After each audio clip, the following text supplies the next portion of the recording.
कुंज बिहारी गोपी जन वल्लभ गिरिवरधारी माधव कुंज बिहारी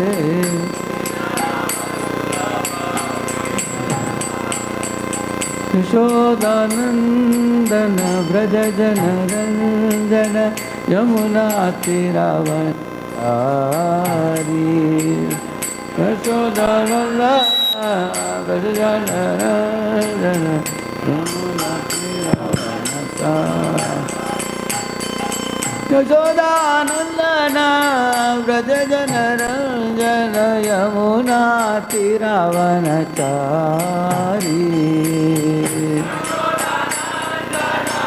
जन रंजन यमुना हरे कृष्ण कृष्ण कृष्ण हरे हरे हरे राम राम राम हरे हरे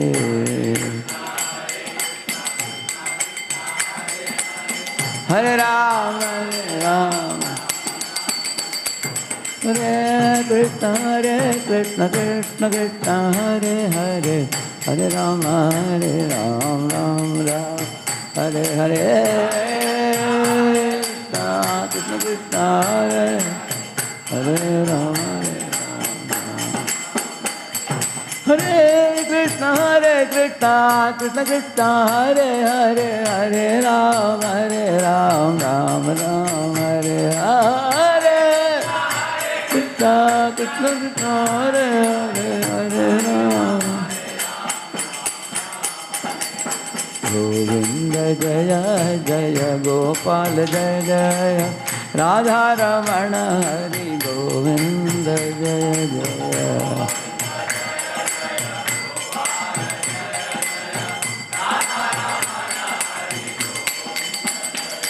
गोविंद जय जय गोपाल जय जय राधा रमण हरि गोविंद जय जय गोपाल जय जय राधा रमण हरि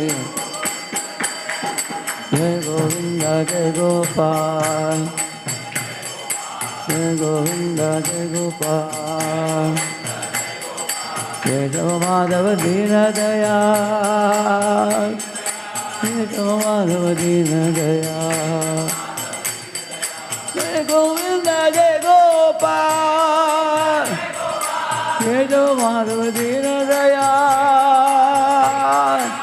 केशव माधव दीन दयाल जय जय राधे जय जय श्याम जय जय श्री वृंदावन धाम जय जय श्री वृंदावन जय जय राधे जय जय श्याम जय जय श्री वृंदावन धाम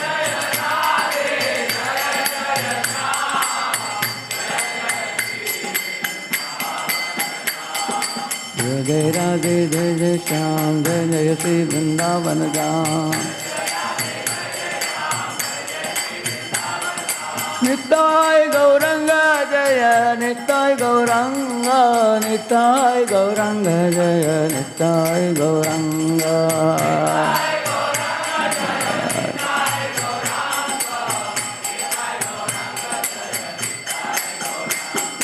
हरे कृष्ण कृष्ण कृष्ण हरे हरे हरे राम राम राम हरे हरे कृष्ण हरे हरे हरे राम कृष्ण कृष्ण कृष्ण हरे हरे हरे राम राम राम हरे हरे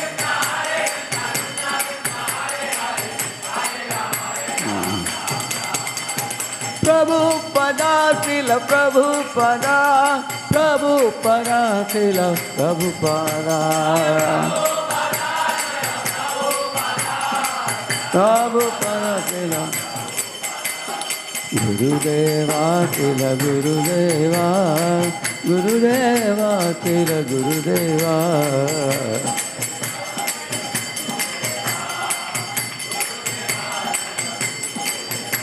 हरि बोल हरि बोल, हरि बोल नित्य गौर हरि बोल, हरि बोल हरि बोल, हरि बोल नित्य गौर हरि बोल। कलियुग पावन हरिनाम संकीर्तन की, अनंत कोटि वैष्णव वृंद की। ओम अज्ञानतिमिरन्धस्य ज्ञानाञ्जनशलाकया चक्षुरुन्मीलितं येन तस्मै श्रीगुरवे नमः। श्रीचैतन्यमनोभीष्टं स्थापितं येन भूतले स्वयं रूपः कदा मह्यं ददाति स्वपदान्तिकं। वन्देऽहं श्रीगुरोः श्रीयुतपदकमलं श्रीगुरून् वैष्णवांश्च।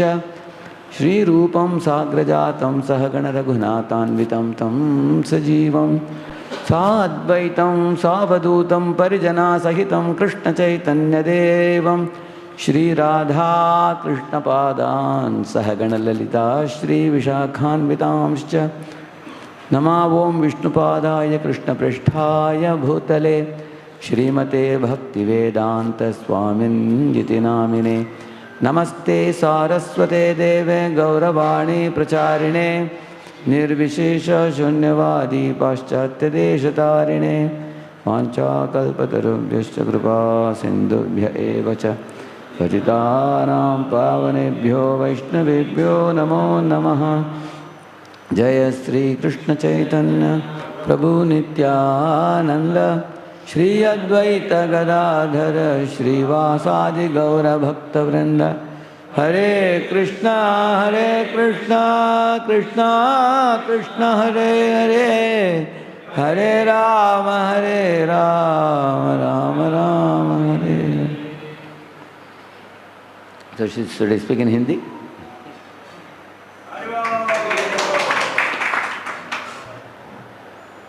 हरे कृष्ण। हरे कृष्णा।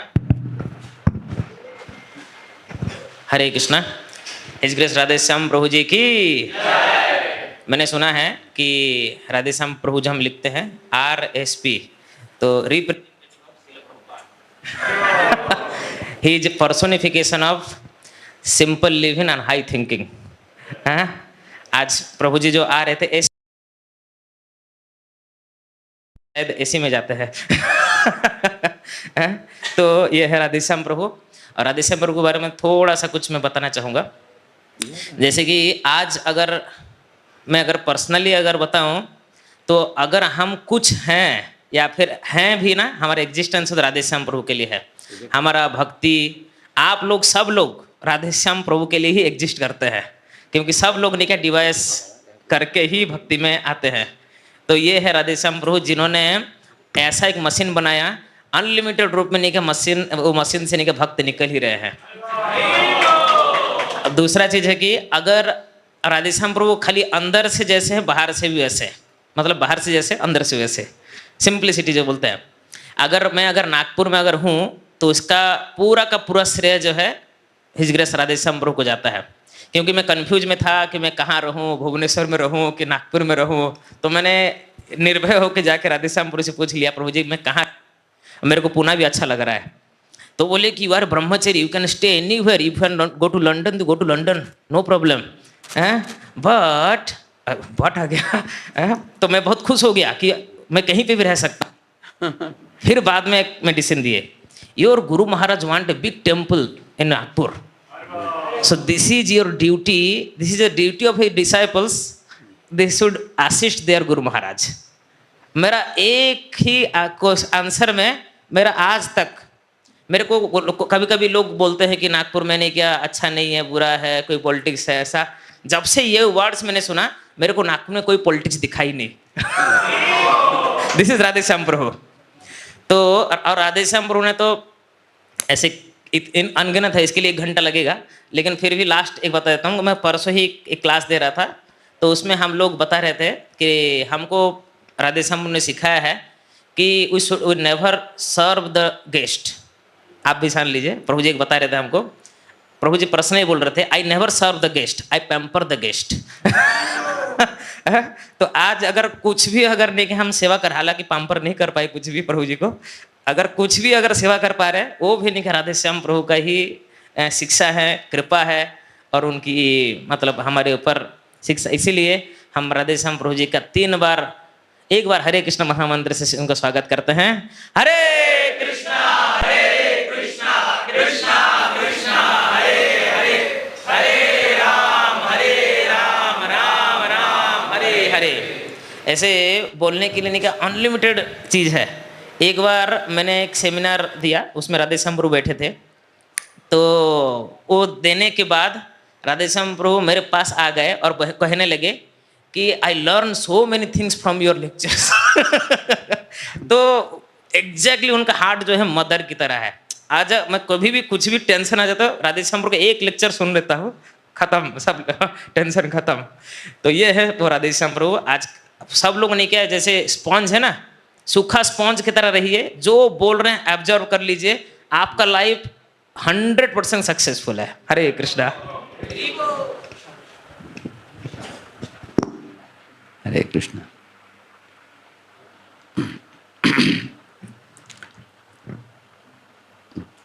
प्रभु जी ने बहुत कुछ बोला, क्योंकि वैष्णव की स्वभाव होता है हमेशा दूसरों की गुणगान करना है।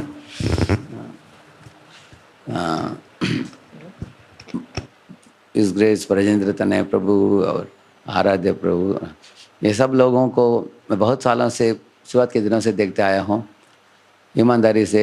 ये मंदिर में कितने अप डाउन हुए हैं इस मंदिर में, हैं? एक बार एक स्थान में था पहले जब आनंद शेष प्रभु थे, हैं? उधर से एम्प्रेस गार्डन में आया मंदिर। उसके बाद इधर फ्लैट में ही ठहरते थे ब्रह्मचारी लोग, और एम्प्रेस गार्डन में वाणी का प्रोग्राम चलाते थे। और उसके बाद ज़मीन आया नागपुर मंदिर को, और अनेक लोग अधिकारी लोग बदले इधर। पहले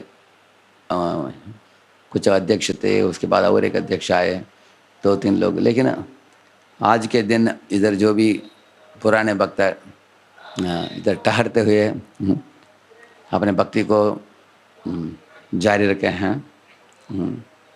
है ना, और आगे भी बढ़ रहे हैं। और आप लोगों के अंदर इतना उत्साह को भर दिया है लोगों ने, मुझे बहुत आनंद आ रहा है।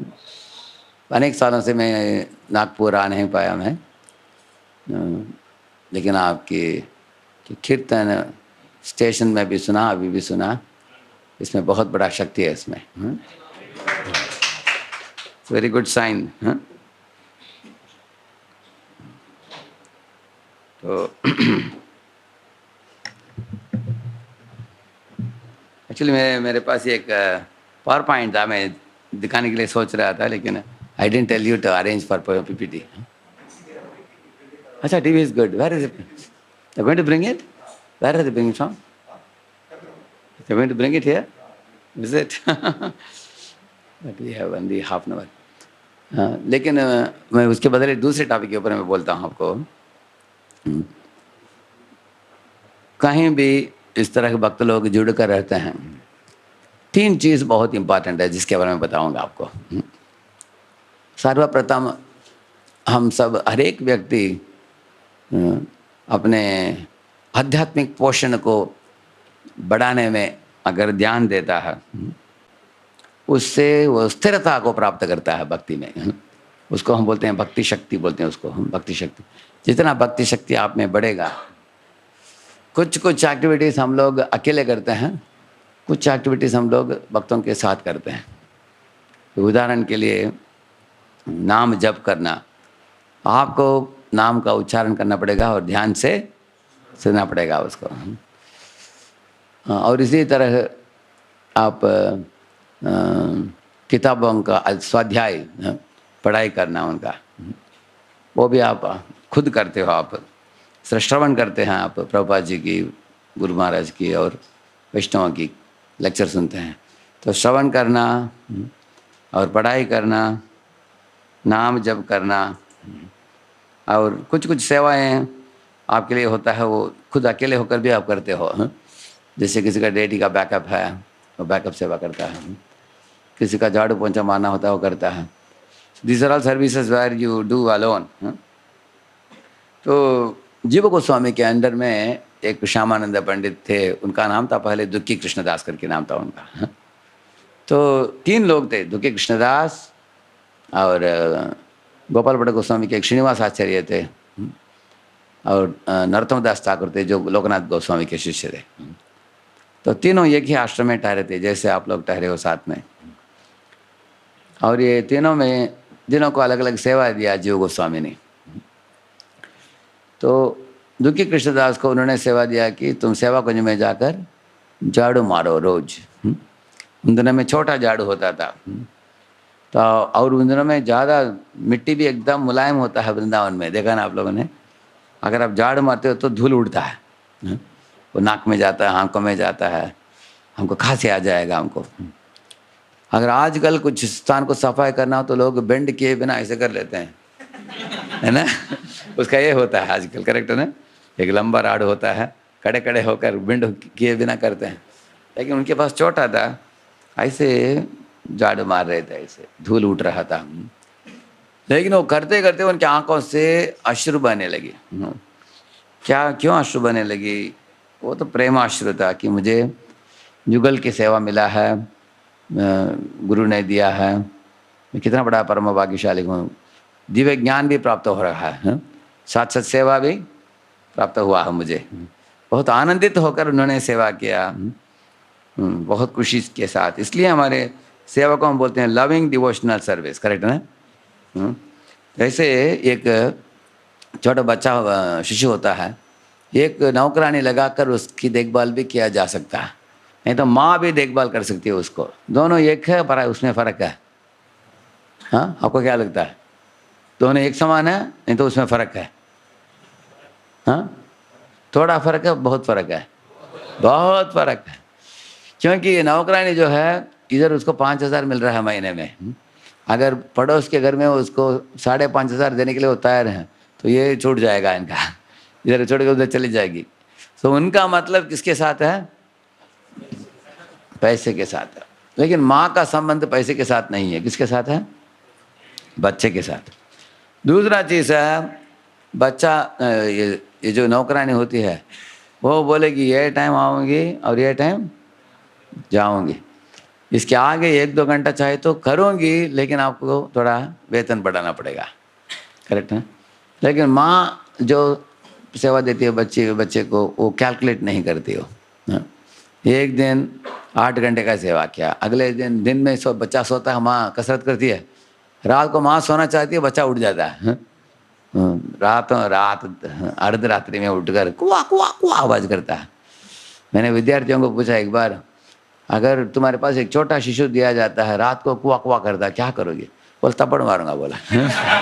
ऐसा कैसे? नींद को उड़ा दिया तो कैसे हम सो पाएंगे? पूछा है। उसके लिए क्या चाहिए आपको? प्रेम चाहिए, उसको सेवा देने के लिए। माँ कैलकुलेट करती नहीं है, ए बच्चा आज इतना टाइम हो गया मेरा, अभी हम नहीं करेंगे, कुछ कैलकुलेशन नहीं है। उसको त्याग भावना बोलते हैं उसको, अपने आप को त्याग करती है वो। और सेवा करते समय नौकरानी जो है, वो एक मशीन जैसे करती है काम। ठीक है, इसको कपड़े बदलना, तो नहाना, पाउडर लगाना, रबर बैंड पहनाना, फ्रॉक पहनाना, स्कूल में लेके जाना, जो करना है वो सोचती है अपने घर के बारे में, अपने वेतन के बारे में। लेकिन बच्चे को जो करती है मशीन जैसे करती है वो, करेक्ट है ना। लेकिन माँ जो करती है, उसको बच्चे को नहाने में भी उनको मज़ा है उनका, उसको कपड़े पहनाना, अलग अलग दिन अलग अलग कपड़े पहना कर देखती है, खूबसूरती देखती है बच्चे की। अपने बच्चे को स्कूल भेजने के बाद भी वो सोचती है उसके बारे में। तो बलदेव विद्याभूषण एक तात्पर्य में बताते हैं कि जब हम भगवान को सेवा देते हैं, हमें उस नौकर के समान सेवा नहीं देना चाहिए जो राजा को चामर डुला रहा है, लेकिन सोच रहा है कि इस महीने मेरा थोड़ा वेतन बढ़ाने जा रहे हैं, इंक्रीमेंट आने वाला है, मेरे बीवी के लिए नया साड़ी कर दूंगा। ऐसे नहीं सोचता वो सोचता है किसके बारे में? राजा के बारे में। ऐसे तो बहुत कम लोग मिलेंगे। इस तरह से माँ बच्चे को जो संभालती है, बच्चे का ध्यान करती है वो इस तरह। तो भक्ति में भी लविंग डिवोशनल सर्विस है, मशीन लाइक डिवोशनल सर्विस है। लविंग डिवोशनल मतलब प्रेम से क्या जो जाता है, तो उसका असर भी बहुत भगवान के ऊपर पड़ता है। भगवान बताते हैं तेषाम भजताम। हाँ, तो दो गुण बताते हैं भगवान। सतत किया जाता है भक्ति। सतत का मतलब है उसमें कुछ इंटरवल नहीं है भक्ति में। हाँ? या तो शरीर से चलता है भक्ति, नहीं तो मन में चलता है, हाँ? नहीं तो वाणी से चलता है। हाँ? जैसे सोए हुई अवस्था में भी भक्त भगवान का स्वप्न कर देखता है। हाँ? ऐसे मैंने सुना एक बार गोप बालक रात को अर्धरात्रि में 11 बजे आगे यशोदा के भवन में बुलाने लगे, हे कान्हा अभी टाइम हो गया जंगल जाने के लिए, चलो अभी हम गोचारण के लिए जाते हैं। माँ यशोदा ने बोला अरे घड़ी देखो भाई, तो 11 बजे सो जाओ जाकर, बोला उन्होंने, क्योंकि उनको नींद में भी भगवान के साथ गोचारण के जाने की मन करता है उनको। तो इस तरह हम लोग जब अकेले होकर नाम जपते हैं, दर्शन लेते हैं, किताबें पढ़ते हैं, प्रवचन सुनते हैं, कुछ सेवा देते हैं, हमारे बैकग्राउंड कॉन्शियसनेस क्या है ना? ये बहुत महत्वपूर्ण। हमारे संस्था का नाम क्या है? अंतर्राष्ट्रीय कृष्ण, हाँ, ये भावना अमृत बताया गया। तो भावना बहुत इम्पॉर्टेंट है। अगर भावना नहीं है, इसलिए साधना विद भावना वो चाहिए हमको। अगर भावना के बिना साधना हो, उसमें भी लाभ है, लेकिन लाभ थोड़ा कम है, उतना ज़्यादा नहीं है जितना भावना के साथ किया हुआ साधना, उसका असर ज़्यादा है उसका। एक बार एक पति ने अपनी पत्नी को बोला, पत्नी ने एक रवा लड्डू बना कर दिया उसको। पति कहा, बोला कि एकदम बढ़िया है, बहुत अच्छा लगा, बोला उसने। पत्नी खुश हो गई। पति ने बोला लेकिन मेरी माँ इससे भी बढ़िया बनाती थी, ऐसे बोला उन्होंने। तो पत्नी को अच्छा नहीं लगा। तो एक हफ्ते के बाद पत्नी ने वापस रवा लड्डू बनाया, लेकिन बनाने के पहले क्या क्या उसने अपने सास को फ़ोन कर दिया, अभी बताओ क्या क्या डालते हो? उसमें रवा है, उसमें शक्कर है, उसमें किशमिश है, और उसमें इलायची है, उसमें ड्राई फ्रूट क्या होता है, काजू को फ्राई करके डालते हैं, घी डालते हैं, अच्छा, सबको मिलाकर रवा लड्डू एकदम बढ़िया बनाया। अभी सोचा कि अभी इस बार ये बहुत अप्रिशिएट करेगा सोचकर। जब खाया उसको बहुत अच्छा लगा, बोला कि बढ़िया लग रहा है। अभी उसने पूछा अभी कैसे लग रहा है? माँ जो बनाती थी, ये जो मैं बनाया हूँ, दोनों में क्या अच्छा लगता है आपको? वो सोच कर बोला मेरी माँ बनाती थी, थोड़ा इससे और अच्छा होता। नाराज हो गई पत्नी, नहीं नहीं हो नहीं सकता, बोला उन्होंने। क्यों? रेसिपी हमने नोट कर लिया उनसे। तो फ़र्क क्या था? माँ के बनाने में क्या था, एक थोड़ा हाँ भाव और प्रेम के साथ जो बना कर देते हो, वो भी पकवान जो भी बना कर देती है उसमें मिल जाता है वो। जिसको भगवान बोलते हैं भजताम प्रीतिपूर्वकम। तो प्रभुपाद जी एक लेक्चर में बोले, नाम जप का मतलब है O lord, all of you repeat, O lord purify me, uplift me, accept me, यही मीनिंग है। हाँ? हे कृष्ण, हे भगवान, हमें शुद्ध कीजिए, ऊपर उठाइए और अपना बना लीजिए, और अपना बनाकर हमें आपकी सेवा में लगाइए। ये भावना के साथ जो साधना किया जाता है उसको बोलते हैं साधना विद भावना। इसमें एक प्रार्थना है। तो भक्तिविनोद ठाकुर एक गीत में गाते हैं, अनादि कर्म फले पड़िबा वार्णव जले, धरी बारे ना देखी उपाय। हे भगवान, अनादि कर्म फले, इसका मतलब है कोटि कोटि जन्मों में मैंने पता नहीं क्या क्या बुरे अच्छे कर्म किया मैंने, उसका नतीजा भी आ रहा है मेरे जीवन में। हम डूब रहे हैं संसार के सागर में, तरीबार नादे की उपाय। अगर अटलांटिक में किसी को ऊपर से नीचे डाला जाए, वो इंसान कैसे बचेगा? वो तो डूब ही जाएगा ना वो। बता रहे हैं कि मैं कैसे बचूंगा इस संसार सागर से, मेरे अंदर क्षमता नहीं, बुद्धि नहीं, शक्ति नहीं, हमारे हमारे पास I don't know the direction, I don't know the destination. तो ऐसे अपने मन खोलकर भगवान को एक प्रार्थना कर रहे हैं। जैसे हमने एक उदाहरण सुना, एक बार एक पेड़ में एक कबूतर बैठा था। हाँ, उस कबूतर उसी पेड़ के डाले में एक चींटी घूम रही थी। लेकिन वो चींटी ऊपर से नीचे गिर गई। लेकिन नीचे क्या चल रहा था, एक पानी का प्रवाह, नदी चल रहा था। हाँ? या okay, can put it.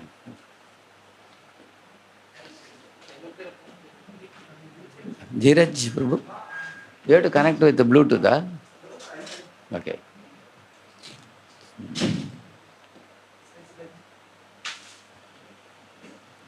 I can have this water bottle.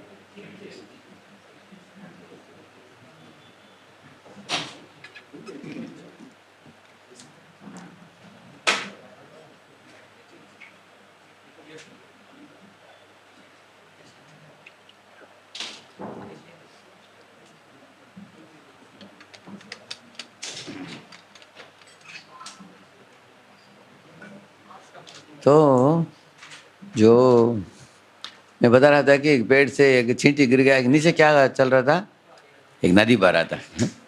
एक नदी बह रही थी, नदी में गिर गया। अगर पेड़ से एक नदी में गिर गया एक चींटी, क्या होगा, वो डूब ही जाएगा ना वो।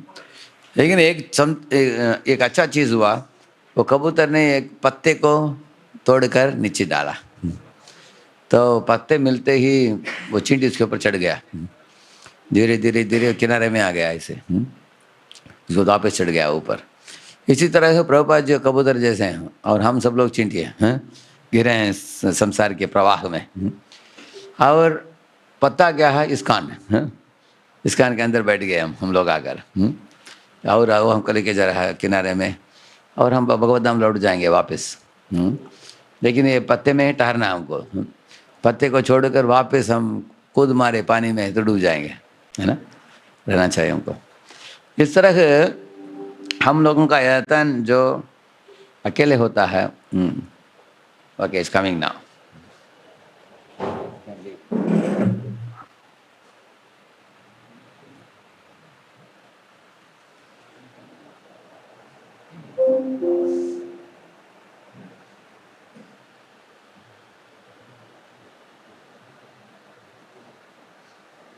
यही बताया मैंने, सब लोग बोलेंगे पीछे।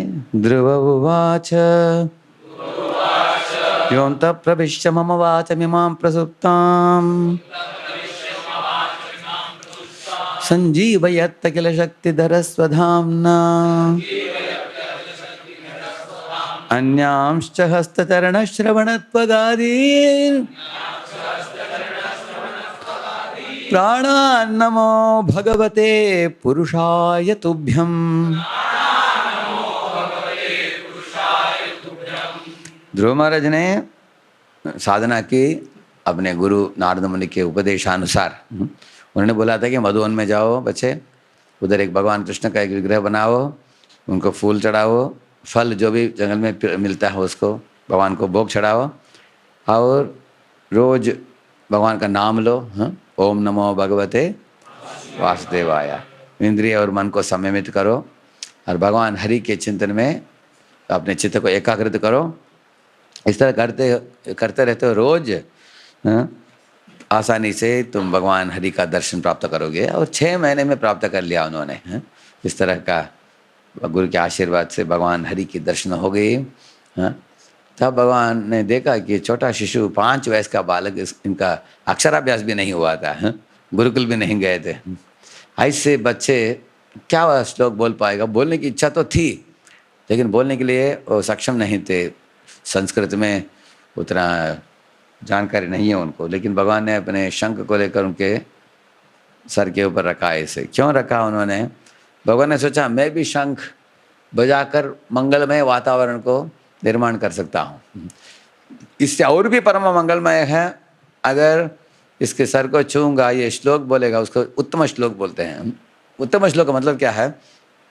भगवान की स्पर्श से भक्त के हृदय में ऐसे श्लोक उठते हैं भगवान के गुणगान में। हाँ हाँ, जिस कॉल चॉइस पोएट्री अंग्रेजी में बोलते हैं इसको। तो ये श्लोक भगवान के गुणगान में होता है और भगवान और भक्तों के संबंध के बीच में श्लोक होता है। हाँ? और ये भक्त को भी मालूम नहीं है कि ये श्लोक कैसे मेरे से ये श्लोक उदय हो रहे हैं मेरे मन से। ये किस तरह है, जैसे एरोप्लेन उड़ता है, कभी कभी वो ऑटो पायलटेड मोड में रहता है। उसका मतलब है कंट्रोल रूम से उसको कंट्रोल करते हैं, सीधा जाता है, राइट मारता है, नीचे आता है, सब XYZ करेक्ट है ना, पूरा कंट्रोल करके कंट्रोल रूम में कंट्रोल करते हैं। इस तरह भक्त का कंट्रोल रूम कौन है? भक्त को कंट्रोल करने वाला कौन है? भगवान है। भगवान उनको उनके मुंह से श्लोक निकालते हैं।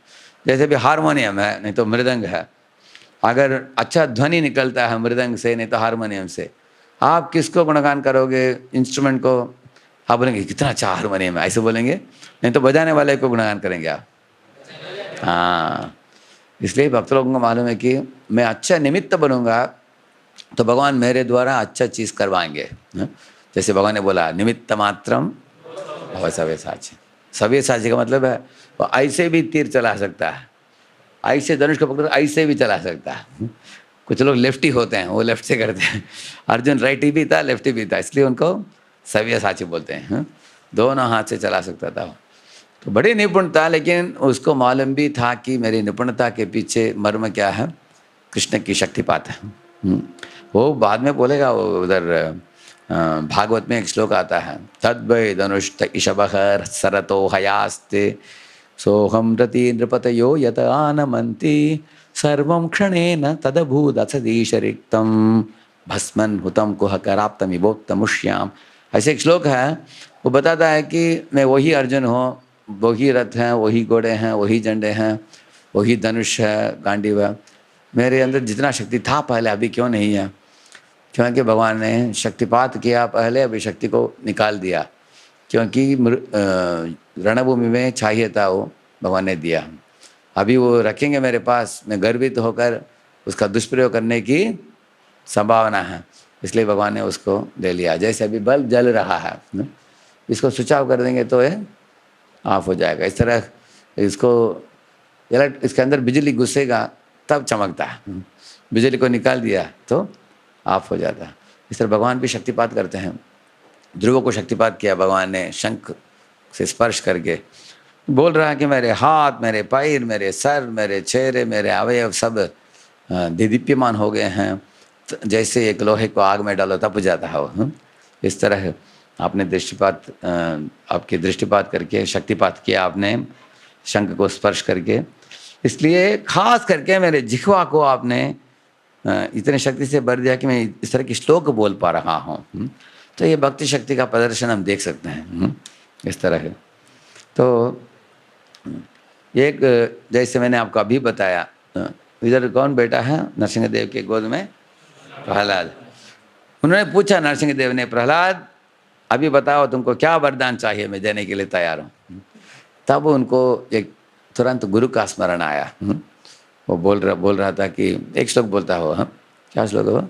एवं जनम निपतितम प्रभवाहि कूपे कामाभिकाम मनुय प्रपतन प्रसंगात कृत्वात्मसात् सुर ऋषिणा भगवन् गृहीत सोहम कतम न विसृजे तव भृत्य सेवाम। बोलते हैं कि आप पूछ रहे हो मुझे क्या चाहिए, मेरे मन में अभी कुछ भी विचार नहीं है गुरु को छोड़कर। मेरे गुरु ने, मेरे आसुरी परिवार से मैं जन्मा हूँ, मुझे लेकर शिक्षा देकर साधना का मार्ग बताकर मुझे मेरे चित्त को शुद्ध करके इतना स्तर पर ऊंचे उठाया, मुझे अपने जैसे बना लिया मेरे गुरु ने, ऐसे बता रहे हैं। वो वैष्णव है, मुझे भी वैष्णव बनाया उन्होंने, इतना कि आपका दर्शन हो पाया मुझे। इसलिए आप कुछ मत कीजिए मेरे लिए, सिर्फ मेरे गुरु की अधीनता में रखिए, मैं उनकी सेवा में ही तृप्त हूँ, ऐसे बोला प्रहलाद। तो इस तरह आप लोगों में कितने भक्तों का दीक्षा हो गया? ऑलरेडी का दीक्षा हो गया? हाँ, करेक्ट। तो दीक्षा के संबंध में एक श्लोक है, दीक्षा काले शिष्य करे आत्मसमर्पण। दीक्षा काल में एक शिष्य क्या करता है? समर्पण करता है। तब उस समय राधा रानी सोचती है कि ये जो आत्मसमर्पण कर रहा है ये भक्त, तो ये भक्त का शरीर जिस तरह एक लोहे को आग में डालने के बराबर है, ये अपने आप को गुरु के चरणों में अर्पित कर रहा है। इसलिए राधा रानी के बोलने पर भगवान आपको स्वीकारते हैं। और राधा रानी क्यों मानती है? क्योंकि आपके गुरु उनको बोलते हैं कि ये इसको मैं स्वीकारता हूँ शिष्य के रूप में। तो इसे यही बताया गया है। तो हमारे सारे शरीर को वो दिव्य मानती है राधा रानी। सोचती है कि एक ये निरपराध भावना के साथ आया है, निष्कपट भावना के साथ आया है जीव भगवान के भक्ति में जुड़ने के लिए। ये भावना से लेकर विश्वास करके आपको सेवा देती है वो। तो हम सेवा को गंभीरता से लेते हैं, तब हम आगे बढ़ते हैं। तो ये गीत गाते हैं ना रोज, दिव्य ज्ञान हृदय प्रकाशित। ये दिव्य ज्ञान ऐसा नहीं बोला गया कि आप पढ़कर सीखते हो, क्या बताया गया? हृदय प्रकाशित। तो हृदय में प्रकाशित होता है ऐसा बताया गया। इसका मतलब है ये सिर्फ ज्ञान मात्र नहीं है, ये ज्ञान भी है, लेकिन ज्ञान इसके साथ गुरु की कृपा भी मिला हुआ है उसमें, तब उसको दिव्य ज्ञान बोलते हैं उसको। और उसमें क्या है? मधुरता भी है। उस ज्ञान प्राप्त करते समय एक अरण्य का लकड़ी ऐसा है, दूसरा अरण्य का लकड़ी ऐसा है, दोनों को इससे घसीटने से क्या होता है? एक आग निकलता है। तो गुरु और शिष्य दोनों साथ में आते हैं, तब उनके बीच में दिव्य ज्ञान गुरु से शिष्य को प्राप्त होता है। और उसमें एक तरह का मधुरिमा भी है, और कृतज्ञता है, संतुष्टि है, परमानंद है, और सेवा भावना को बढ़ाता है। शिष्य को किसी और चीज़ों की अपेक्षा नहीं है, सब तरह की आकांक्षाएं पूर्ति हो जाते हैं। किसी चीज़ के लिए शोक नहीं करता, भय नहीं करता, मोह नहीं करता भक्त। उस परिस्थिति, उस अवस्था में तृप्त रहता है शिष्य। ये दिव्य ज्ञान। ये देखिए प्रहलाद क्या कर रहा है? प्रचार कर रहा है अभी। तो अपने गुरुकुल के बच्चों को प्रचार कर रहा है। तो जब हम बोलते हैं शक्ति, शक्ति में दो तरह के शक्ति हैं। एक है साधना करने के लिए शक्ति है, साधना और सदाचार एक तरह का शक्ति है। दूसरा है प्रचार करने का शक्ति है। हम साधना और सदाचार अच्छा करेंगे तो बाद में हम प्रचार अच्छा कर पाएंगे, करेक्ट है ना? जैसे एक उदाहरण के लिए एक बीज ले लीजिए, उदाहरण। एक बीज को हम लोग बोते हैं जमीन में, उस समय बीज कुछ नहीं काम करता, वो लेता रहता, कुछ देता नहीं है। जैसे हम पानी का सिंचन करते हैं, कुंपन बनाते हैं, खाद देते हैं, सूर्य का रोशनी देते हैं, ताप देते हैं, देखते हैं कि कुछ बकरा मुँह न डाले इसमें, कभी इंसेक्टिसाइड पेस्टिसाइड देते हैं, तो क्या कर रहा है पौधा? लेते जाता है। लेकिन वो बड़ा होकर पेड़ बन जाएगा तो अब वो अनेक चीज़ देता है। आम का फूल देता है, आम का फल देता है, और डालियाँ जो हैं उसके कारण वो छाया देता है लोगों को। बाद में उस लकड़ी से हम कुछ टेबल बना सकते हैं, इस तरह अनेक चीज़। उधर रहने के लिए चींटियाँ हैं, पंछियाँ हैं, सब वास भी करते हैं पेड़ में घोंसले बनाकर, करेक्ट है ना? इस तरह पेड़ पहले लेता है, बाद में देता है। इसको बोलते हैं जन्म सार्थक कोरी कर परोपकार। तो हमको भी वही करना है। तो साधना और सदाचार जो अगर हम अच्छी तरीके से करते हैं, उसके बाद वो साधना सदाचार गुरु के साथ, वैष्णवों के साथ, जनता के साथ, भगवान के साथ सही ढंग से पेश आना, तब हम सीख कर प्रचार करते हैं। दोनों शक्ति चाहिए हमको, दोनों के लिए। एक गीत है ना, सकल सम्मान पूरीते शक्ति देहो नाता यथा यथा, तबे तो गाए वो हरि नाम सुख अपराध बेहत, गुरुदेव कृपा बिंदु दिया करो ये दासे अति। इधर बता रहे हैं कि इस दुनिया में फिजिकल बल है, फिजिकल स्ट्रेंथ है, ये जो शारीरिक बल। किसी के पास पैसा का बल है, बड़े मोटा कार में आता है, करोड़पति, उसके पास पैसा का बल है। किसी के पास बुद्धिमत्ता का बल है, इंटेलिजेंट, बहुत शार्प इंटेलिजेंट व्यक्ति कोई होता है ऐसे। किसी के पास पॉलिटिकल शक्ति होता है, पॉलिटिक्स में अगर कुछ प्रॉब्लम हुआ तो तुरंत फ़ोन लेकर सीएम को फ़ोन करेगा, नहीं तो पीएम को फ़ोन करेगा, उसका पॉलिटिकल इन्फ्लुएंस है उसका। ऐसे कुछ लोगों के पास इमोशनल पावर है, जैसे सिनेमा एक्टर एक्ट्रेस, नहीं तो बहुत बड़े जगत प्रसिद्ध यूट्यूबर, कुछ लोग होते हैं 20 मिलियन, 30 मिलियन, 40 मिलियन लोग उनके पीछे हैं। तो उनके पास इमोशनल इन्फ्लुएंस है, सिनेमा एक्टर, एक्ट्रेस, ऐसे कोई मशहूर व्यक्ति, उनके पास इमोशनल पावर है, सब लोग उनके पीछे भागते हैं ऐसे। लेकिन इन सबसे बढ़कर एक पावर है जो है सेक्रेट पावर बोलते हैं, जो पुण्यात्मा होते हैं, उनके पुण्य का शक्ति है। पुण्य का शक्ति के कारण पूर्व जन्म अर्जित पुण्यम अग्रे धावती धावती ऐसे बताया है। पुण्य अच्छा अच्छा नतीजा लाता है आपके जीवन में। ऐसे उससे भी बढ़कर है स्पिरिचुअल पावर, जो आध्यात्मिक शक्ति है, जो आत्मा परमात्मा को समझ जानता है। प्रहलाद के पास वो आध्यात्मिक शक्ति था वो। इस तरह हम लोगों के अंदर भी ये जो शक्तियों में, जैसे त्रिशंकु स्वर्ग बनाया किसने? हाँ, वो तपोबलम, उनके पास तपस्या की शक्ति थी, लेकिन बाद में पछताना पड़ा उसको, क्योंकि कंट्रोल नहीं कर पाया उसको। बना तो दिया उसको, ऐसे उड़ रहा था, कंट्रोल नहीं कर पाया उसको, उनको भगवान हरि को बुलाना पड़ा उसको। लेकिन भक्ति का शक्ति ऐसा नहीं है। भक्ति का शक्ति ये श्रीमती राधा रानी प्रदान करती है। अंतरंगा शक्ति बोलते हैं ना, अंतरंगा शक्ति, उनकी आधीनता में रखकर भक्ति करते हैं। तो वो पहला अभी तक बोला आपकी भक्ति शक्ति के बारे में। अभी दूसरा पॉइंट है प्रीति लक्षण। ये कौन है ये? हाँ, कृष्ण सुदामा। ये पिक्चर बहुत स्पेशल पिक्चर है, क्योंकि इधर देखिए पिक्चर में, इधर आप देखते हैं, इधर कृष्ण और सुदामा एक दूसरे के हाथ को पकड़े हैं, और हाथ में क्या है? हाँ, तो इस्कॉन में बोलते हैं मोर डिवोटीज हैप्पी डिवोटीज। अब ये लकड़ी जो है वो मोर डिवोटीज, और ये हाथ तो पकड़े हैं वो हैप्पी डिवोटी।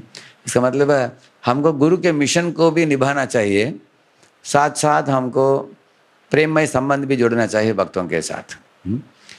अगर हम प्रीति लक्षणों के ऊपर जोर देंगे लेकिन सेवा नहीं करेंगे, घंटों घंटे बैठ कर हम लोग बोलते हैं कि हम प्रेममय संबंध जोड़ रहे हैं, लेकिन सेवा नहीं करेंगे, उससे मतलब नहीं तो कोई बोलता है सब सेवा के लिए जाओ, भागो, इधर जाओ उधर जाओ, लेकिन एक दूसरे के चेहरे भी देखते नहीं हैं। जैसे कभी कभी कुछ विद्यार्थी एक कार्ड बेसिस सिस्टम में रहते हैं, मालूम आपको? कार्ड रहता है उनका, उसके निकट लाकर रहता है, ऐसे आएगा, लाकर को लेगा, रखेगा, काट में सो जाएगा, उठेगा, खाकर निकल जाएगा, उसको पड़ोस का काट में रहने वाला व्यक्ति का नाम भी मालूम नहीं उसका। देखा आपने? ऐसे भी होता है। लेकिन इस काम में हमें कैसे होना चाहिए? कार्ड बेसिस जैसे भी नहीं होना चाहिए। ऐसा नहीं कि आश्रम में एक कोना मिल गया मुझे, ये मेरा कोना है, मेरा लाकर है, और मेरी सेवा है, मेरा बैंक अकाउंट है, और मेरी प्रीचिंग है, हमारा डिपार्टमेंट है, मैं मेरा देखूँ तो तुम्हारा देखो, तुम्हारा नाम भी मालूम नहीं मुझे है। ऐसे नहीं होना चाहिए। तो अगर ऐसे होगा तो क्या होगा? हमारे जीवन नीरस होगा, रस नहीं होगा हमारे जीवन। तो इसलिए प्रीति लक्षण को बढ़ाने के लिए अनेक चीज़ें भगवान ने खुद ही बनाया है ऐसा, और आचार्यों ने भी दिया है। जैसे चैतन्य महाप्रभु प्रातः काल में दर्शन के लिए जाते थे जगन्नाथ की, करेक्ट है ना? उसके बाद प्रसाद लेकर जाते थे इनको देने के लिए, किसको? हरदास ठाकुर को देते थे, या तो खुद जाते थे, नहीं तो गोविंदा लेकर जाता था। तो उधर जाकर बैठकर बातचीत करते थे हरदास ठाकुर, सनातन गोस्वामी, रूप गोस्वामी, इन लोगों के साथ। हर एक बार जाते हैं कुछ नया नया लीला हम सुनते हैं, करेक्ट है ना? एक बार रूप गोस्वामी के एक श्लोक था, उधर वो एक झोपड़ी था ना, उसमें था, उनकी गुणगान किया एक बार। और एक बार हरिदास ठाकुर और सनातन के बीच में एक बातचीत हुई, महाप्रभु उनके साथ बातचीत कर रहे थे। ऐसा अनेक इस तरह भक्तों को मिलना, बातचीत करना, कृष्ण की स्मरण को बढ़ाना, वो करते थे महाप्रभु। गंभीरा में भी अनेक भक्तों को दोनों तरीके के मुलाकात हुई। महाप्रभु वन बाय वन भी मिलते थे, महाप्रभु 1 to 1, जैसे अद्वैताचार्य के साथ बैठकर बात किया, नित्यानंद प्रभु के साथ बैठकर बात किया, श्रीवास के साथ बैठ बात करते थे। लेकिन उसके बाद भक्तों को झुंड में भी मिलते थे। जैसे बंगाली वैष्णव आ रहे हैं अटारा नाला में, उनको हार पहनाया, चंदन दिया, सब लोग नमस्कार किया। और बेड़ा कीर्तन पास टाइम आप सुनेंगे मध्य लीला में, महाप्रभु उनके साथ जगन्नाथपुरी मंदिर में जाकर 3 घंटे का कीर्तन किया उन्होंने। जो बेड़ा का मतलब है ये जो प्रदक्षिणा मार्ग है ना, प्रदक्षिणा मार्ग में कीर्तन किया महाप्रभु घंटों घंटे ऐसे भक्तों के साथ कीर्तन करना, नाचना, और भक्तों के साथ बैठकर प्रसाद प्राप्त करना। और अगर किसी भक्त का देहांत हो गया, अच्छा हरिदास ठाकुर के, उसमें भी सब भक्त साथ में आए, हैं, साथ में कीर्तन किया, उनके शरीर को लेकर नाचा महाप्रभु ने, करेक्ट है ना। तो उसका मतलब महाप्रभु साथ में ही करते हैं। जैसे भी रघुनाथ दास को कृपा प्राप्त प्रदान करने के लिए नित्यानंद प्रभु ने रघुनाथ दास को क्या बोला, दही चढ़ा बनाओ, उसमें सब भक्त आ गए, है ना, साथ में। तो मतलब भक्त साथ में आना, भागवत में बताया गया, परस्परानुकथनम पावनम भगवत यशः मितो रतिर्मितस्तुष्टिस् निवृत्तिर्मित आत्मनः। परस्परानुकथन मतलब भक्त लोग अकेले तो पढ़ते हैं कभी कभी, लेकिन साथ में आकर पढ़ना चाहिए। जैसे आपको दिखाता हूँ, एक मिनट, इधर देखिए क्या कर रहे हैं साथ में, हाँ संकीर्तन कर रहे हैं भक्त लोग। ये लोग आप लोग जानते हैं श्लोक, ददाति प्रतिगृह्णाति। इधर देखिए चैतन्य महाप्रभु किधर हैं, बैठे हैं, ये तोटा गोपीनाथ में आए हैं इस भागवत पढ़ने के लिए। तो बैठकर जो भागवत पढ़ रहे हैं वो कौन है, गदाधर पंडित। हाँ, सामने महाप्रभु बैठे हैं, ये कौन है, नित्यानंद प्रभु हैं, अद्वैताचार्य, रूप सनातन बैठे हैं। इधर भी ये हरिदास ठाकुर हैं, ये अद्वैताचार्य हैं, हरिदास ठाकुर हैं, और भी कुछ वैष्णव हैं। इधर कौन दंडवत कर रहा है, प्रताप रुद्रा है ना। सुंदर पिक्चर है ना। तो महाप्रभु रेगुलर जाते थे उधर, हाँ, थोड़ा गोपीनाथ में सुनते थे, क्या कथा सुनते थे, ऐसा नहीं कि गोपी गीतम ऐसे सुना उन्होंने। क्या कथा सुना मालूम है आपको, हाँ, ध्रुव चरित्र, प्रहलाद महाराज चरित्र, बार बार उनको बोलने के लिए बोलते थे, हम लोगों को सिखाने के लिए कि भागवतम को पहले से पढ़ना चाहिए हमको। हाँ? इस तरह मत चित्ता मत गत प्राणा, बोलिए, बोधयंत परस्परम कथयंतश्च माम नित्यम तुष्यन्ति च रमन्ति च।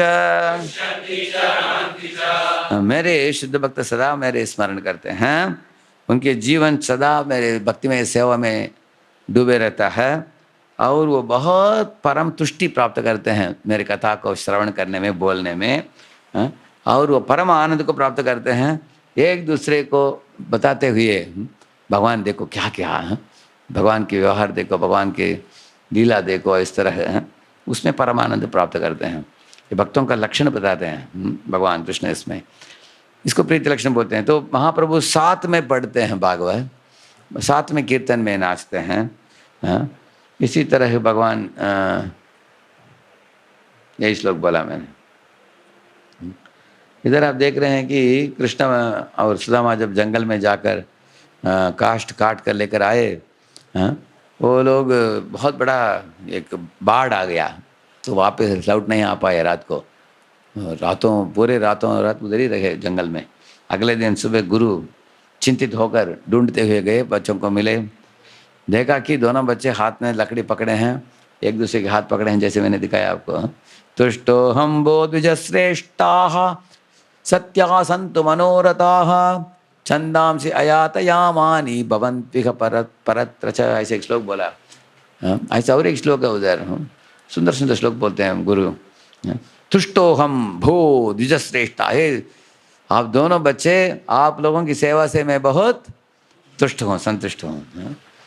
सत्या संत मनोरथ, आपकी सब इच्छाएं पूर्ति हो, मैं आशीर्वाद देता हूँ।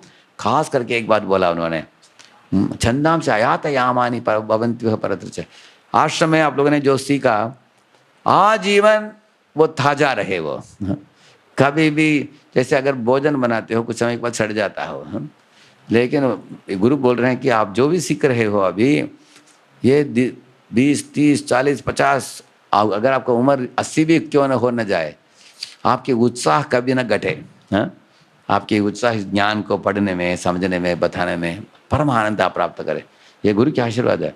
अगर किसी वक्त में उत्साह है, वो ज़रूर समझना चाहिए कि वो गुरु की भेंट है वो। हाँ, जैसे प्रभुपाद जी अमेरिका जब गए, उम्र कितना था उनका, हाँ 70 था, और उत्साही थे, उत्साही नहीं थे।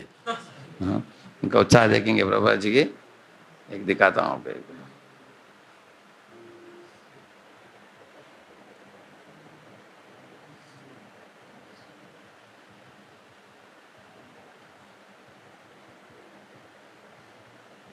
देखिए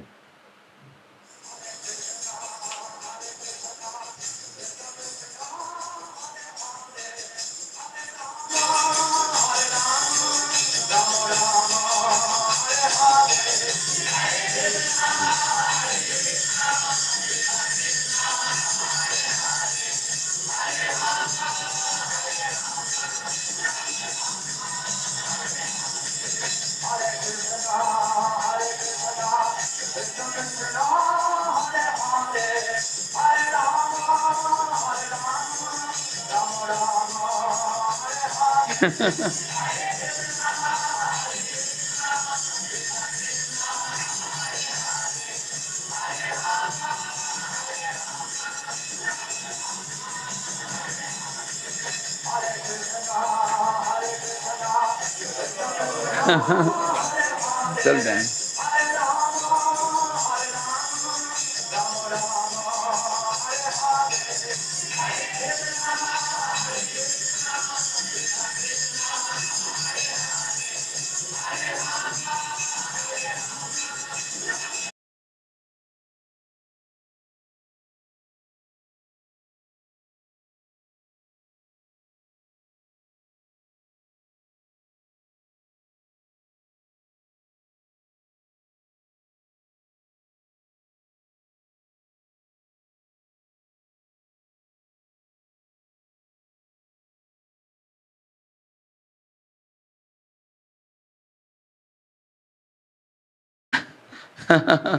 उस वयस में कितना उत्साह था प्रभुपाद जी के, हैं।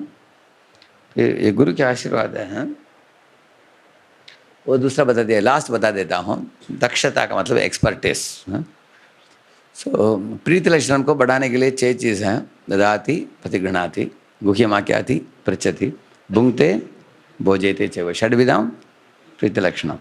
तो प्रीति लक्षण मतलब भक्तों के बीच में आदर, प्रेम और विश्वास, ये 3 चीज़ जब होता है था आश्रम बहुत मधुर रहता है। एक बार हमने एक क्रिश्चियन कहानी सुना। एक गांव था, उस गांव के बाहर एक वन था, जंगल था, लेकिन गांव के बाहर एक बहुत बड़ा चर्च था। उधर एक ऐसा आश्रम भी था। उधर एक अबॉट जो है, अबॉट जो प्रेसिडेंट जैसा आदमी कोई है, वो रहता था। उनके आश्रम में 70-80 लोग थे पहले। तो क्योंकि शुरुआत में जब नया चर्च बना था, अनेक लोग आए, देखे और जुड़ गए, बहुत अच्छा लगा उनको। उधर एक्टिविटीज़ बहुत होता था। और धीरे धीरे कुछ लोग वृद्ध होने लगे उसमें, उनका 40-50 उम्र हो गया ऐसे, और नंबर घटता गया है। और ऐसे होकर एक ऐसे समय आया, सिर्फ 7 लोग थे उधर, 70 से 7 हो गया ऐसे। तो उसमें एक रब्बाई आया था। रब्बाई का मतलब जीबीसी जैसे कोई है। वो एक बार आया था, तो रब्बाई के पास अबॉट गए, पार्क बेंच में बैठे दोनों। तब रब्बाई ने बोला, चर्च तो तुम्हारा बड़ा है, इतना प्रॉपर्टी भी बहुत विशाल है, लेकिन तुम्हारे आश्रम में बहुत कम लोग दिख रहे हैं, बाहर गए क्या सब लोग? वो बोला, बाहर नहीं गए हैं, चले ही गए हैं। तो कोई नहीं है अभी। तो ये बोला कि हमको मालूम नहीं हो रहा है, कारण क्या है, क्यों छोड़कर एक एक करके जा रहे हैं। तब रब्बाई उधर 1 हफ्ते ठहरे। उसके बाद उनको समझ में आ गया कुछ चीज़। तो उन्होंने क्या बोला, एक परम रहस्य बताकर मैं जाऊंगा। तुम्हारे आश्रम में एक मेसिया ज्वाइन किया है। मेसिया का मतलब क्या है? कोई मुक्त पुरुष है, कोई सिद्ध पुरुष, मुक्त पुरुष है, जो भगवान के बहुत निकट है। ऐसे एक व्यक्ति है तुम्हारे में, पूछो मत मुझे वो कौन है, लेकिन तुम्हारे आश्रम में कुछ कमी नहीं होगा, सब ठीक हो जाएगा। सब लोग उस व्यक्ति को आदर दोगे, सही ढंग से पेश आओगे, तब आपके आश्रम अच्छा डेवलप होगा, ऐसे बोला उन्होंने। उसके बाद वो चले गए वो। लेकिन अबॉट बोला कि आप कुछ भक्तों को भेजिए कहीं और दूसरे चर्च से। वो बोला, मैं नहीं भेजूँगा, लेकिन मैंने जो बात बोला उसके ऊपर ध्यान दो, तब तुम्हारे भक्त लोग बढ़ जाएंगे, ऐसे बोला। वो चला गया वो। उसके बाद अबॉट ने एक ब्रह्मचारी क्लास लिया, सबको बुलाया, बुलाकर बोला उनको इस तरह, हमारे रबाई ऐसे बोल कर गए। सब लोग डर गए। हमारे साथों में नाम क्या बोला, सब लोगों ने पूछा। वो बोला कि नाम बोला नहीं है, हमको मालूम नहीं, लेकिन ये है बोल रहे हैं। उसके बाद सब लोग एकदम सतर्क हो गए। उनको मालूम था कि वैष्णव अपराध नहीं करना चाहिए। वो लोग सोचते थे कि अगर कोई छोटा मोटा भक्त हो तो उसको अपराध कर सकते हैं, लेकिन अगर कोई मसीहा हो, शुद्ध भक्त हो, महान हो, उसको अपराध करने से हमारा अधोगति हो जाता है। आयुष्यम यशोधर्मम लोकानाशिषे वच हंति श्रेयांसि सर्वाणी पुंसो महदतिक्रम। महदतिक्रम का मतलब अपराध, बड़े लोगों, महात्मा भक्तों को अपराध करने से हम गिर जाते हैं। तो अगले दिन से सुबह से लेकर सब लोग एक दूसरे को आचार्य जैसे देख रहे थे वो, हाँ? सावधान हो गए, कोई ब्रशिंग कर रहा है, हो सकता है ये आचार्य है, हाँ? कोई रात को सो रहा है, ये शुद्ध भक्त सो रहा है, हाँ? ऐसे देख रहे थे, हाँ? एक दूसरे को देखकर ये हो सकता है, वो हो सकता है, उनका नज़र बदल गया, दृष्टिकोण, हाँ? आश्चर्य की बात था कि रबाई जब 3 साल बाद वापस लौट आए, वो बड़ा बिजी आदमी था रबाई, घूमता है अलग अलग चर्चेस में, जरा कर देखा इनका नाम संख्या भी 50 हो गया, वापस बढ़ने लगा। तो अब्बा ठाकर बोला कि आपने जो बोला सही निकला, कैसे नंबर बढ़ गया उनको मालूम नहीं। तो अभी तक हम लोगों को मालूम नहीं कि कौन है वो व्यक्ति, अभी बोल सकते हैं क्या? वो बोले अरे तुमको मालूम नहीं, पहला लोग घटने का कारण क्या था, लोग एक दूसरे को देखकर दोषारोपण करते थे। जितना हम दोषारोपण करते हैं उधर कली घुस जाता है। जब कली घुस जाता है, कली के पास 4 अवगुण है, one is hypocrisy and quarrel, rebellion and independent mentality, 4 चीज़ है। हिपोक्रेसी का मतलब क्या है? कुछ परिस्थिति के साथ संबंध रखना चुपके चुपके, हैं? जिस तरह जैसे जैदुत महाराज बोलते थे, if you pass stool inside the pant you can't hide it, ऐसे बोले। अगर पैंट के अंदर कोई विष्टा कर दिया, बोलता है कोई इसको किसी को पता नहीं चलेगा, नहीं दुर्गंध आ जाएगा, सब लोग पूछेंगे ए किधर से दुर्गंध आ रहा है। इस तरह अनेक लोग हिपोक्रेटिकल एक्टिविटीज़ करने के लिए ट्राई किया, वो लोग निकल गए इस कान से बाद में, करेक्ट है ना? इसलिए we should not act in hypocritical way. Hypocritical मतलब है धोखाबाजी। अगर किसी को पॉइंट किया जाए कि तुम धोखाबाजी कर रहे हो, क्या होता है? वो क्या करता है? नाराज हो जाता है, और वो क्या करता है? झगड़ा करता है। जो व्यक्ति पॉइंट करता है उसको थप्पड़ मारता है, झगड़ा करता है, कॉलर पकड़ता है ऐसे। इसलिए अनेक लोग किसी के अंदर दोष भी हो दिखाने के लिए भी डरते हैं लोग, हमारा बदनाम हो जाएगा। अगर आप अथॉरिटी को कंप्लेन करो तो तुरंत अथॉरिटी उसको पकड़ेंगे, तो तुरंत उनको पूछेगा किसने बोला आपको, अच्छा अथॉरिटी उंगली दिखाएंगे तो आपको पकड़ेगा वो। ये डरते हैं सब लोग, करेक्ट है ना? इसलिए हिपोक्रेसी से क्या आता है? क्वारल, और क्वारल से क्या आता है? रिबेलियन। तो अथॉरिटी के साथ भी झगड़ा करेगा वो, ऐसे कुछ लोग हैं। अथॉरिटी को, क्योंकि अगर किसी के पॉकेट में पैसा आ गया, खुद का डिपार्टमेंट है, खुद का कैबिन है, ऑफिस है, खुद का गाड़ी भी है, तो यहाँ क्या सोचता है अभी क्या है मेरे पास, सब कुछ है, हम राजा हैं, खुद ही चलाएंगे, तो इससे इंडिपेंडेंट हो जाता है। Hypocrisy, quarrel, rebellion, independent mentality, ये 4 अवगुण हैं कलयुग में, कलयुग के जीवों में। तो हम लोग इसको छोड़ना चाहिए। तो इसका ऑपोजिट क्या है? हिपोक्रेसी का मतलब है हमें नॉन ऑनेस्ट होना चाहिए, ऑनेस्ट एंड ट्रांसपेरेंट। क्वारल के बदले हमें मिलजुल कर रहना चाहिए, भक्तों को आदर देना चाहिए, हमेशा नम्र बनकर रहना चाहिए। We should be tolerant and humble and tolerant. और रिबेलियन, अथॉरिटी को सोचना चाहिए कि अगर अथॉरिटी के विरुद्ध कुछ काम करूँगा तो उनका आशीर्वाद मुझे नहीं मिलेगा। हाँ, अथॉरिटी जो है हमारे गुरु के प्रतिनिधि हैं, गुरु ने उनको एक जिम्मेदारी सौंपाया है, तो उनको खुश करना चाहिए। ये एक भक्त बोल रहा है मुझे, प्रभु जी हम गुरु को खुश करेंगे, इनको नहीं, ऐसे बोल रहा है। तो गुरु ने बोला अरे मुझे कैसे खुश करोगे, मैं तो कभी कभी आता हूँ, मैं तो हमेशा नहीं रहता हूँ तुम्हारे साथ, इसलिए तुमको मेरा ही एक आदमी दिया है तुम्हारे ऊपर थोड़ा नेतृत्व करने के लिए, इसको तुम खुश करोगे तो मुझे खुश करोगे। प्रभु जी बोलते हैं एक गुरु 10 लोगों को ट्रेनिंग देता है और वो 10 लोग 10-10 लोगों का ख्याल रखते हैं। इस तरह ही एक गुरु 100 लोगों का ख्याल रख सकता है। ऐसे ही करते थे। अभी दुर्वासा मुनि के पास हम सुनते हैं 10,000 शिष्य, कैसे हर एक का ख्याल रख पाएंगे, है ना? ऐसे सिस्टम था ऐसे। इसलिए हम लोग रिबेलियन नहीं करना चाहिए और उसके ऊपर, और इंडिपेंडेंटली अगर चले गए, जो इंसान इस्कॉन को छोड़कर बाहर गया, धीरे धीरे अनेक प्रॉब्लम्स में फंस गए हैं वो लोग। क्योंकि कलयुग में संगे शक्ति, कलयुगे संग में शक्ति हमें प्राप्त होता है। कलयुग में जुड़कर रहने से हमारे लिए सुरक्षा है, क्योंकि बाकी लोग देख रहे हैं हम किधर जा रहे हैं, किधर आ रहे हैं, क्या कर रहे हैं। अगर हम अकेले होकर खुद ही कुछ चलाएंगे, हमको देखने वाले कोई नहीं रहेंगे और हम गड़बड़ हो जाएगा, प्रॉब्लम हो जाएगा, करेक्ट है ना? ऐसे हुआ भी है, मैं अनेक लोगों को देखा हूँ इस खान में। ऐसे जो लोग पहले बड़े शक्तिशाली थे, उन्होंने सोचा कि मैं खुद ही आचार्य हूँ, जब छोड़कर बाहर गए जैसे बलून से हवा निकल जाता है, ऐसे हो गया। तो इसलिए प्रीति लक्षणम, तो पहले भक्ति शक्ति, और भक्ति शक्ति अनेक भक्तों को मिला है, वो साथ में आकर एक दूसरे के साथ मिलजुल कर रहते हैं, तब प्रीति लक्षणम होता है। और जैसे साथ में मॉर्निंग प्रोग्राम अटेंड करना, साथ में जपना, साथ में क्लासेस अटेंड करना, साथ में प्रसाद प्राप्त करना, साथ में किताब वितरण के लिए जाना, हर एक भक्त को भाई भाई जैसे सोचना, ये लोग हमारे ब्लड ब्रदर से भी श्रेष्ठ हैं, क्योंकि ब्लड ब्रदर जो है एक जन्म के लिए है, और इधर जो हमें मिलते हैं भक्त लोग, ये लोग हमारा शाश्वत संबंध इन लोगों के साथ हैं, because we are all staying together, we will go back to Godhead, हमारा डेस्टिनेशन शाश्वत डेस्टिनेशन। अभी तीसरा क्या है, दक्षता, एक्सपर्टिस। प्रभुपाद जी बड़े दक्ष थे, अमेरिका में जब गए लोगों की इच्छा, लोगों के बैकग्राउंड के अनुसार वो बताते थे।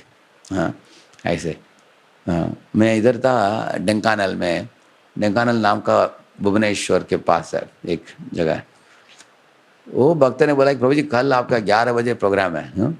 आपको हम लेके जा रहे हैं, 300 लोग आ रहे हैं बोला उन्होंने। बोला 11 बजे 300 लोग, और वो भी बुधवार का दिन, अरे इतने लोगों को कैसे कैटर करते हो? मैंने पूछा, वो बोला प्रभु जी नहीं जेल में है प्रोग्राम। बोला जेल में वो लोग, बाकी कुछ नहीं है, टाइम है उनके पास। डर गया मैं गया नहीं कभी जेल में। तो लेकर गए अगले दिन, इतना उधर सिक्योरिटी, टाइट सिक्योरिटी है, 5-5, 6-6 दरवाज़ा पास करके आपको अंदर जाना होता है। तो ऐसे 7-8 लोग बड़े बड़े सब इंस्पेक्टर बैठे थे, उनको मैंने पूछा अंदर बताइए हमारे ऑडियंस किस श्रेणी के हैं, तो बताइए। वो बोला सब श्रेणी के हैं, पिक पॉकेट से लेकर जिन्होंने मर्डर किया सब लोग हैं। वो साल भी बोले, पिक पॉकेट के लिए कुछ 6 महीना, और जिन्होंने बैंक रॉब किया है उनके लिए 3 साल, जिसने खून किया तो उनको 10-12 साल 15 साल, सब लोग हैं। तो मैंने सोचा कि इनको क्या टॉपिक बताया जाए। अंदर गए, देखा 300 लोग बैठे थे, और दीवारों में बड़ा जगन्नाथ बलदेव सुभद्रा का पिक्चर था। मैंने इनको पूछा कि ये किसने बनाया? बोला कैदियों ने ही बनाया है। उन्होंने अंदर ही अंदर बनाया वो लोग दीवार में।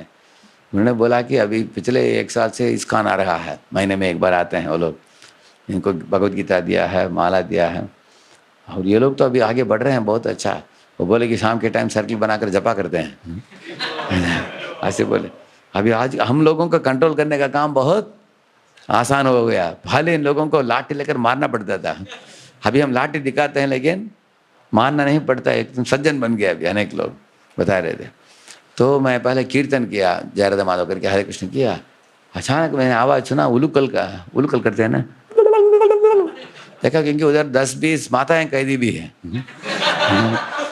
20 माताएं थे, और वो भी ये करती हैं कर रही, वो भी जेल के अंदर है।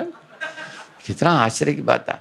और कुछ कैदियों को देखा वो चंदन कुमकुम भी पहने थे वो लोग, बैठे थे पूरा।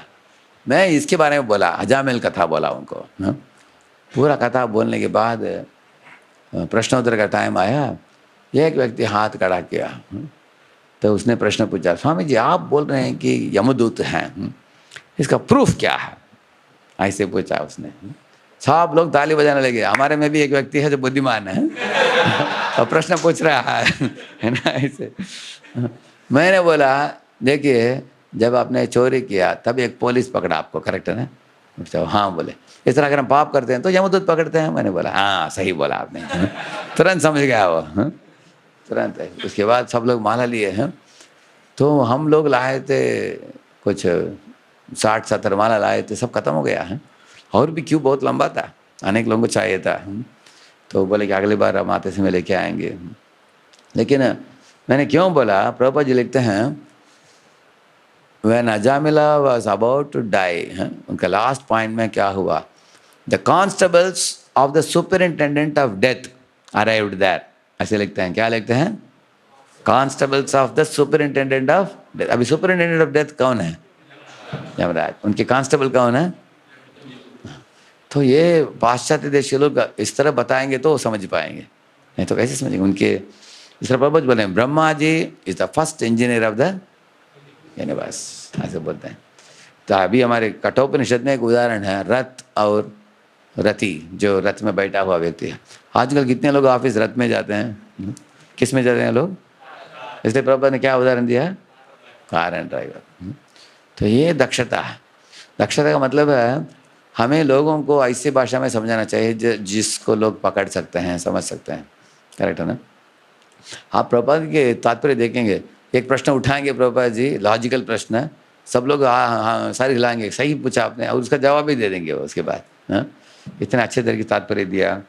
वो किनको नहीं मिला प्रभुपाद जी? वैज्ञानिकों को मिला, प्रीस्ट पादरियों को मिला, पॉलिटिशियंस को मिला, बड़े बिजनेसमैन को, मैग्नेट्स को मिला उन्होंने, विद्यार्थियों को मिला, सब स्त्री पुरुष सबको प्रचार किया ऐसे। सो दक्षता का मतलब हमको मालूम होना चाहिए कैसे हम प्रचार करें। 3 चीज़ मैंने बताया, क्या क्या है? भक्ति शक्ति, प्रीति लक्षणम, दक्षता। ये तीनों को जोड़ेंगे, आपके प्रचार में दम रहेगा और आध्यात्मिक जीवन। अब भक्ति शक्ति पहले जनरेट करने के लिए मैंने बोला साधना और सदाचार, ये एक पौधे को देने वाले चीज़ हैं। करेक्ट ना? आप जितना जल्दी उठोगे, सुबह जल्दी सोकर जल्दी उठकर मंगला आरती से लेकर भागवतम तक फुल प्रोग्राम अटेंड करके, तो हम लोग इसमें से इधर ही शक्ति का ये स्रोत है, इधर से ही शक्ति मिलता है हमको। नाम जप से, कीर्तन से, ध्यान पूर्वक नाम जपने से, भागवत श्रवण करने से, और आरतियों को अटेंड करते समय प्रार्थनात्मक भावना रखना बहुत आवश्यक है। दिस इज़ लाइक, जैसे हम लोग क्या करते हैं, लोग सुबह उठते ही पहले अपने मोबाइल को चार्जर करते हैं ना, चार्जिंग के लिए रख देते हैं, उसके बाद नहाने के लिए जाते हैं, ताकि आप भी जाने के पहले चार्ज फुल चार्ज हो। तो हमारा चार्जिंग क्या है? मॉर्निंग प्रोग्राम हमको भी चार्जिंग में कनेक्ट करना है। अगर हम चार्जिंग नहीं किया सुबह, बाहर जाएंगे हम माया के चंगुल में आ जाएंगे। करेक्ट है ना? So we have to strengthen ourselves. तो इस तरह कर दिया आपने, उसके बाद प्रचार में स्ट्रेंथ आएगा। देन क्योंकि अगर आपके पॉकेट में पैसा है तब तो हम बांट सकते हैं, अगर हमने पहले कलेक्ट नहीं किया तो क्या बांटेंगे हम। करेक्ट है ना?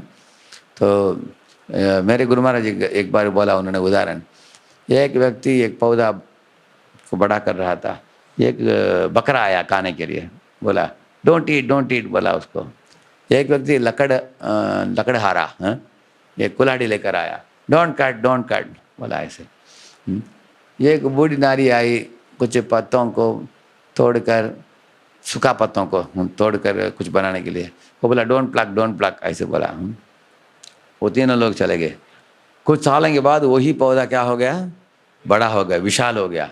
अभी उसने बुलाया बकरा को, बुलाया, बकरा आओ इधर, खाओ जितना खाना हो अभी खाओ। बुलाया लकड़हारा को, बुलाया, ठीक है थोड़ा डालियों को काटना हो तो तुम काट सकते हो। और वो बूढ़ी नारी को बोला कि तुमको भी कुछ पत्ते चाहे तो ले लो अभी, क्योंकि पहले पौधा छोटा था। Initially we should take and strengthen, at the time we need more support, लेकिन आगे आने वाले सालों में we should give contribution. Correct है ना? इस तरह वो विशाल पेड़ वो छाया प्रदान करता है, फल देता है, फूल देता है, वलकल देता है, और इस तरह लकड़ी देता है, अनेक जीवों के लिए वो आश्रय बनता है। इस तरह सो अभी इस तरह प्रभुपाद जी के मिशन में जुड़कर प्रभुपाद के शिष्य लोगों ने कितना किया है, हम लोग उतना कर नहीं पाएंगे हैं। जैसे परम पूज्य लोकनाथ महाराज जी हैं, और इतने दुनिया के सैकड़ों देशों के पदयात्रा मिनिस्टर उनको दिया गया है। प्रभुपाद ने देखा कि इनको उसमें रुचि है, गांव से है, महाराज जी को अनुभव भी है बैलगाड़ी इत्यादि का, तो उनका कीर्तन भी मधुर है, और प्रभुपाद जी ने इसके ऊपर जोर दिया उनको। तो महाराज जी अपने प्रेम को प्रभुपाद जी के लिए प्रकट किया, हरिनाम को का प्रचार प्रसार करके। मैं एक जीवीसी मीटिंग में था, उस समय पहली बार जब महाराज जी ने इंट्रोड्यूस किया वर्ल्ड होली नेम डे, उस मीटिंग में मैं भी था। महाराज जी का सिर्फ सुझाव था वो, ऐसा हो सकता है क्या कि सब इस्कॉन मंदिरों में साल में एक दिन सब लोग हरिनाम के लिए निकल सकते हैं बाहर। सब लोग ने ताली बजाया। तो महाराज को ही पूछा लोगों ने क्या नाम देना चाहिए, महाराज ने बोला वर्ल्ड होली नेम डे ऐसे इंट्रोड्यूस करो। और 2-3 साल के बाद इतना मशहूर हो गया वो, महाराज ने बोला अभी वर्ल्ड होली नेम वीक कर दो अभी।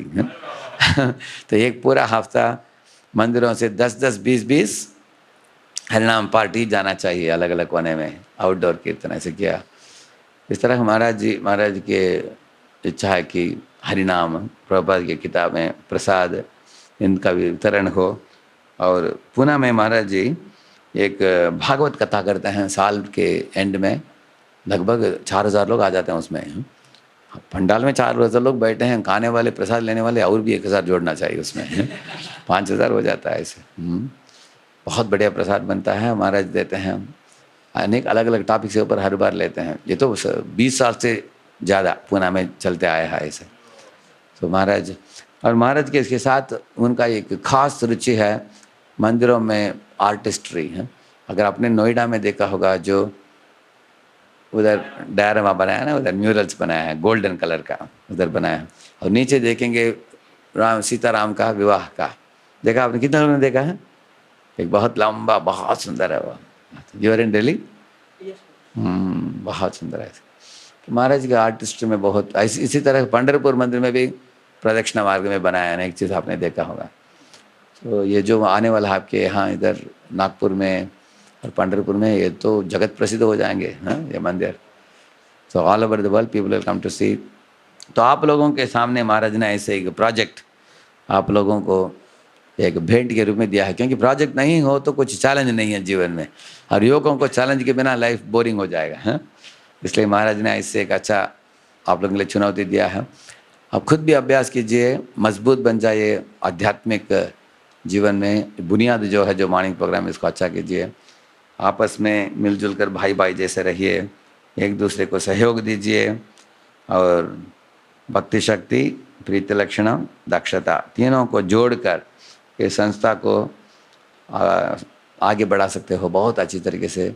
गुरु श्री प्रभुपाद, भगवान कृष्ण, सबके आशीर्वाद आपके ऊपर आ सकता है बहुत आसानी से, अगर हम स्थिरता के साथ हम भक्ति करें। श्री प्रभुपाद की और भक्त वृंद की। Thank you very much. एक प्रश्न, आई हैव 5 मिनट्स, क्योंकि मैं जल्दी सोता हूँ, हम लोग जल्दी उठने वाले हैं कल। I can take 1 question and conclude. Okay, किसी का? हाँ हाँ, बोलिए बोलिए, माइक चाहिए आपको।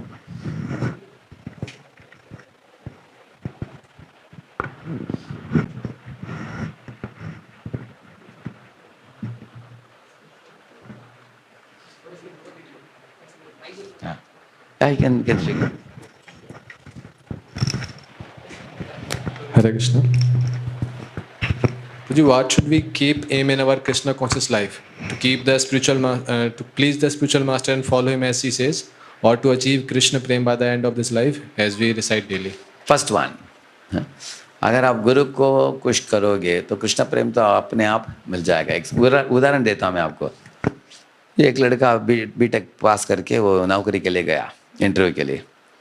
इंटरव्यू में उनको पूछा, पैनल को पूछा कि अगर मैं इंटरव्यू क्लियर कर दिया मुझे क्या नौकरी दोगे आप? वो लोग बोले कि ग्रेजुएट इंजीनियरिंग ट्रेनिंग करके हम प्रोविजनल जॉब आपको देंगे। प्रोविजनल का मतलब है टेम्पररी। हो टेम्पररी हो, कितना वेतन मिलेगा? बोलो 15,000, क्योंकि ट्रेनिंग पीरियड हो। पर कब हमें परमानेंट करेंगे? वो बोले कि 6 महीने तक देखेंगे आपका परफॉर्मेंस, अगर अच्छा हो गया तो जीईटी परमानेंट करके रख देंगे। तब कितना मिलेगा आप? पूछा। बोले तब 25 मिलेगा तुमको। ओह 25, अच्छा है। अभी 15 के बाद में 25, और उसके आगे का प्रमोशन कब आएगा? वो लोग बोले 4-5 साल के बाद आ सकता है, तब आपको टीम लीड बनाएंगे। टीम लीड को कितना मिलता है पूछा उसने। बोले बहुत 60-70 मिलेगा उनका। वाह, इसका दुगना से भी ज़्यादा, बढ़िया है। हाँ ठीक है, उसके बाद आगे का प्रमोशन कब आता है? तो आप प्रोजेक्ट मैनेजर बनोगे हैं, उसके लिए 10 कभी 10-12 साल होता है। उनको कितना मिलता है? बोला वो लोग बोले 1.5 लाख तक मिल सकता है। वाह है, बढ़िया है। उसके आगे क्या है? बोला वो लोग अरे कुछ काम करो पहले, पूछते जाते हो। उसके आगे हम यूनिट हेड बनाते हैं। यूनिट हेड का मतलब है जो सारे केंद्र का वो हेड होता है, वो उसको 2-3 लाख मिलता है उसको। लेकिन अभी तुमने अभी तक काम किया ही नहीं। तुम्हारा ध्यान होना चाहिए किसमें? काम में, और हमारा ध्यान रहेगा आपको प्रमोशन देने में। तो तुम प्रमोशन के बारे में मत सोचो, ऐसे लोगों ने बोला। एक्चुअली मैं इसको पूना में खुद ही देखा। एक लड़का था, बहुत अच्छा सज्जन था, हमारे वॉइस में विद्यार्थी था। वो पास आउट होकर एक कंपनी में ज्वाइन किया। ये ज्वाइन करके 3 साल के अंदर, 3 साल में उसके बॉस ने बुलाकर बोला कि अभी तुम एप्लीकेशन फिलअप करो करके उसको टीम लीड 4था साल बना दिया उसको।